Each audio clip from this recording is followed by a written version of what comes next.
Good day everyone, I am Luigi Strata from MSGBS1 and today I am going to perform assessing the mouth and oropharynx.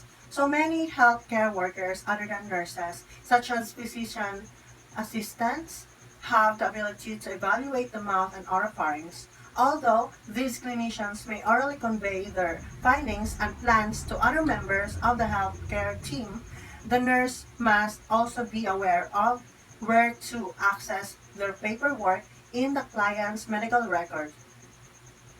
So this is to assess mucous membrane of lips, mouth, and dental hygiene, and also to assess the middle part of the throat connects to the oral cavity or mouth. So prior to the conduct of the procedure, I am going to close the door to secure patient's privacy. I am going to provide an adequate lighting and adjust room temperature for patient's comfort.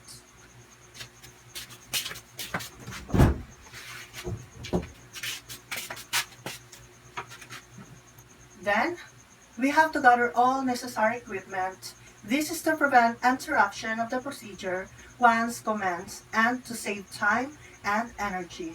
So I have to prepare the following: clean gloves. So I have here the clean gloves, then the tongue depressor. So I have here the tongue depressor and the 2x2 gauze pads.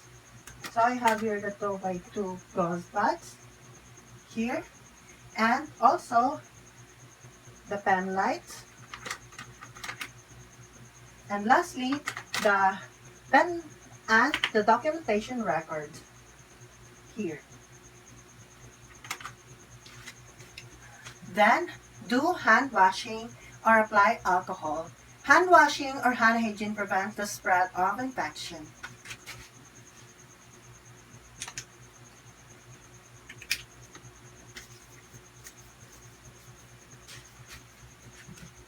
Okay, so now I am going to introduce myself to my patient and verify his identity and of course explain to him the procedure that I am about to do. Okay, good morning sir. I am Luigi Estrada, your student nurse for today. May I see your wristband please? Okay, thank you. Please state your complete name and your birthday please. Okay, thank you. So today I am going to assess your mouth and oropharynx. Is it okay with you? Okay. So, first, inspect the outer and inner surface of the lips, noting symmetry of contour, color, texture, and lesions. Ask the client to purse his lips. So, the lips should normally be symmetrical, pink, smooth, and moist. Okay, sir. Please purse your lips like this. Okay, let me examine you.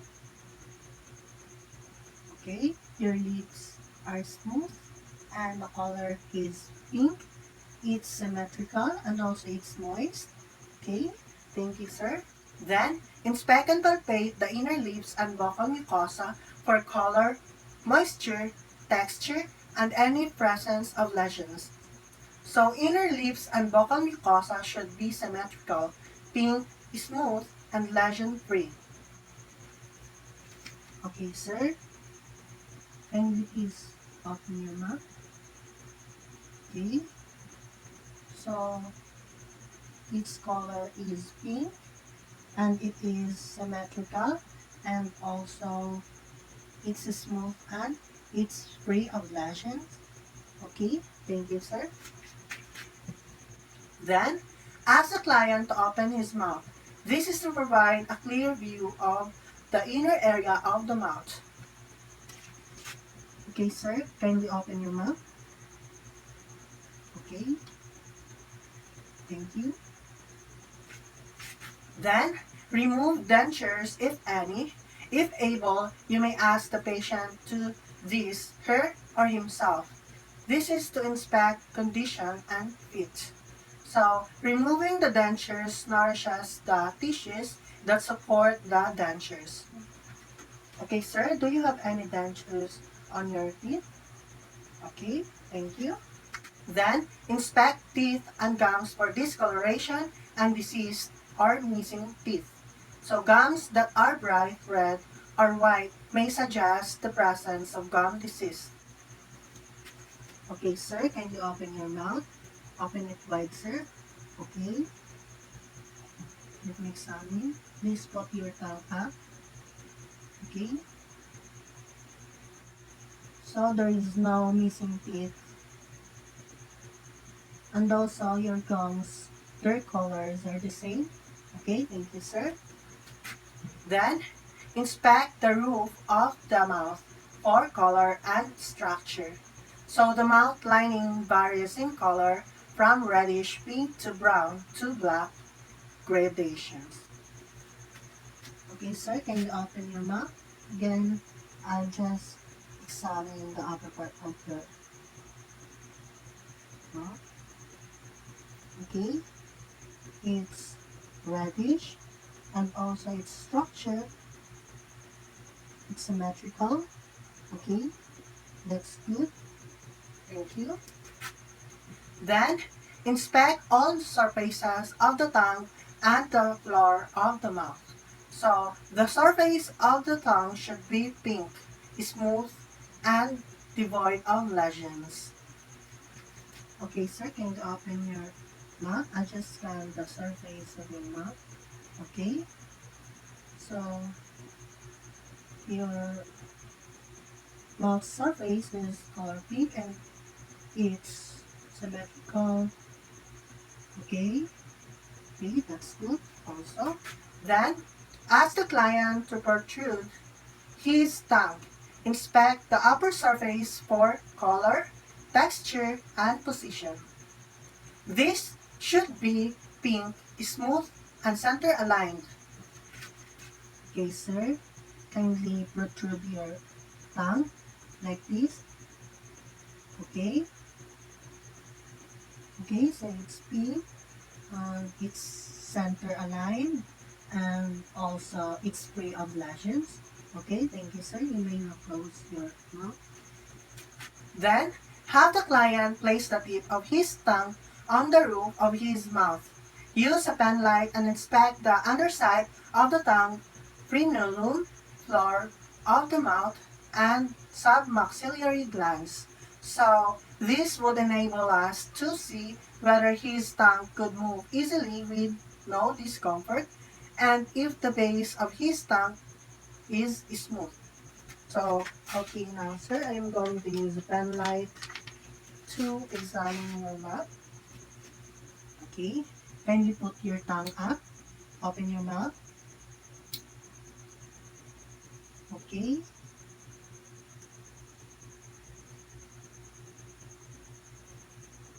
Please widen the open area. Okay, that's good.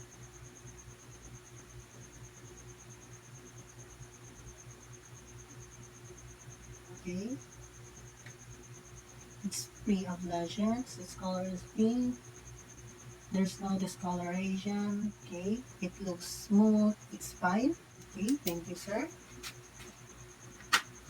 Then, ask the client to roll his tongue upward, downward, and from side to side. This is to check tongue movement.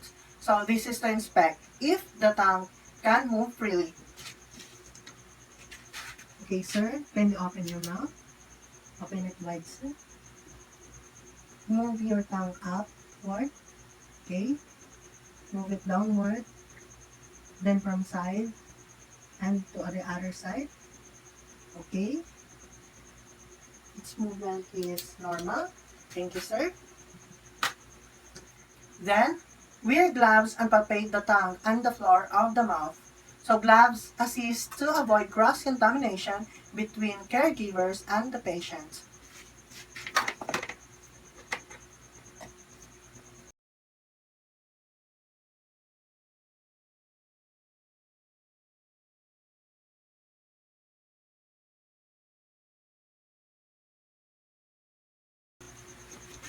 Okay, sir, please open your mouth widely. Okay. Let me check your tongue. Please move your tongue outside. Okay. It's smooth. Okay, let me examine the surface of your mouth. Okay, it's normal. Okay, it's smooth also. Okay, thank you, sir. Then, with the use of piece of a gauze, pull the tongue to the left and examine it. Then, do the same to the other side. So, this pooled saliva is removed most easily with the gauze.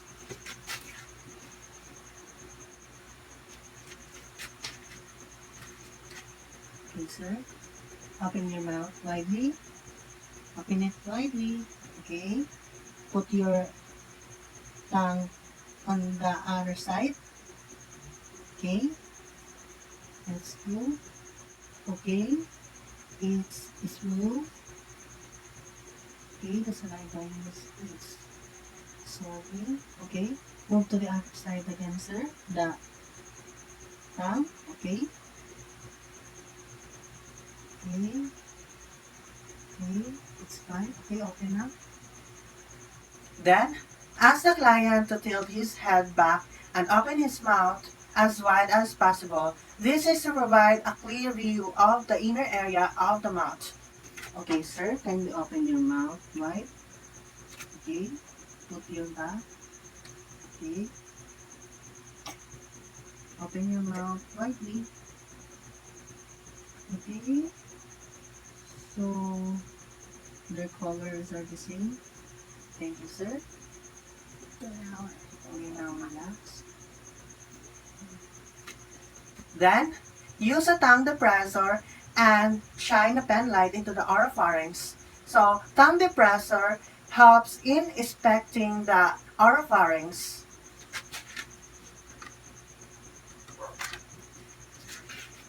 Okay, sir, can you open your mouth? Widely open it. Okay. Okay.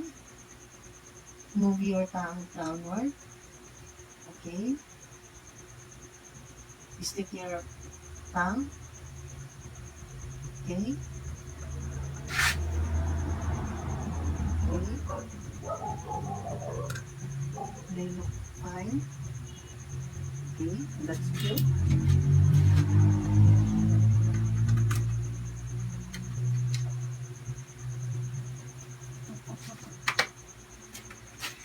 Then, inspect the hard and soft palate and tonsils. Note the color, shape, texture, and condition. So it should be normally symmetrical, pink, smooth, and moist.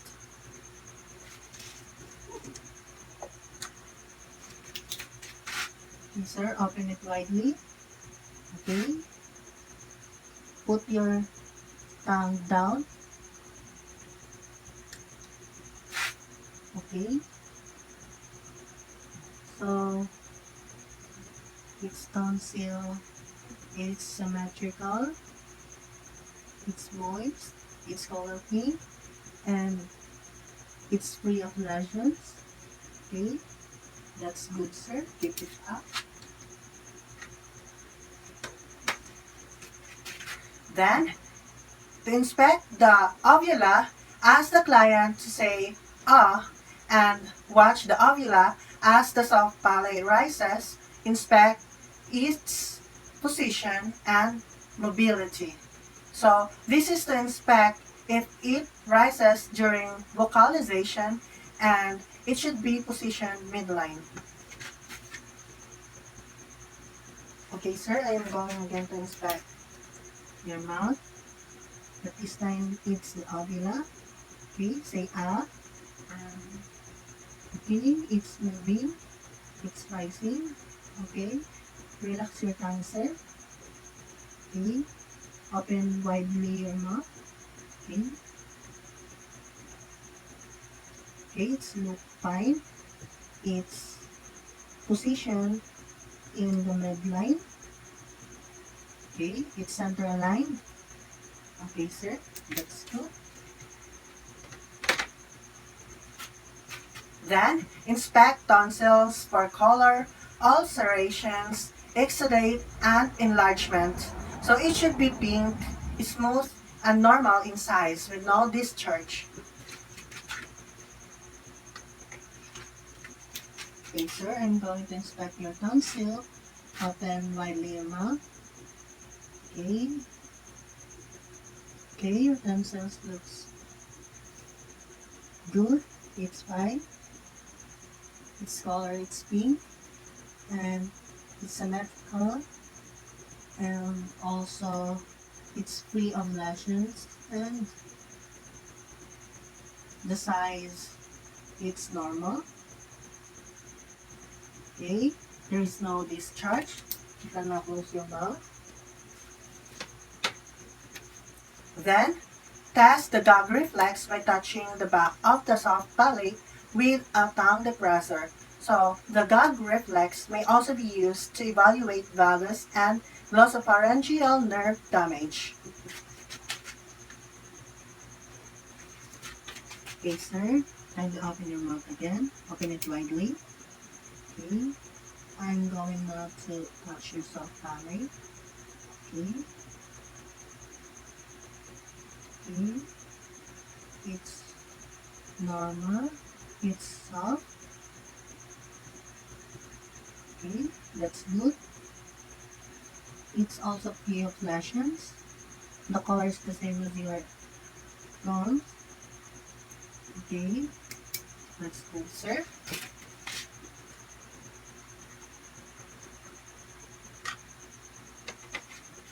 Then, remove gloves disposed according to hospital policy and perform hand washing. This is to prevent the spread of microorganisms. Okay, so I am now going to remove the glove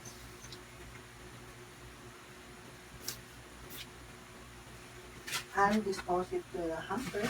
I will now document the result.